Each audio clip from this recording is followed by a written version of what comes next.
It's a story 50 years in the making. Black men and white men, Jews and Gentiles. A part of history whose message continues today. This week, tens of thousands of people gathered at the National Mall to celebrate the 50th anniversary of the March on Washington. And once again, fight for jobs, justice, and freedom.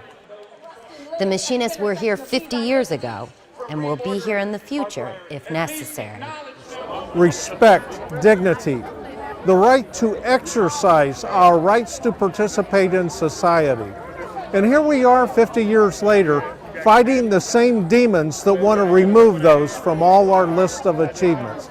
So it's worthwhile to be here today, and I'm glad to see so many machinists on this mall marching once again, a new generation marching for justice and dignity. For some, it's their first taste of history. It's cool to know that people were standing here 50 years ago for the same reason. I can't imagine the amount of people that were here 50 years ago when all this very first took place. I'm like, wow, these people actually stood in the same place I'm standing. While others have walked this road before. It was for a cause. It was for us to be better. And even after all of that, 50 years later, we've gone back. We must stand up and fight the good fight as we march today. For there are forces, there are people who want to take us back. We cannot go back. We come too far. Take away the iPhones, the iPads, and the bottled water, and the scene here is reminiscent of the march 50 years ago. Thousands of people coming together to realize the dream. Washington, D.C. here, about maybe 300 yards behind me.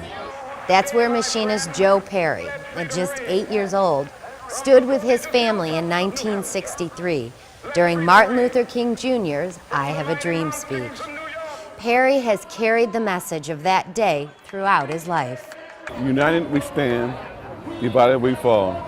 Yeah, that's why we get out of this. If we all as a nation and the people just can be together, love one another, and care for each other, we'll be a better world, a better nation. Something happened 50 years ago that changed the world when King gave the nation the steps necessary for justice and equality. The Machinists continue on that same path today. Today, just take a look around. It's everybody. It doesn't matter the color, the culture, the faith, the race, the ethnicity, the issues of preference or anything. Everybody's here with one goal in mind. That's for respect, acceptance, dignity, and yes, a job. And yes, that's what we're going to continue to fight on.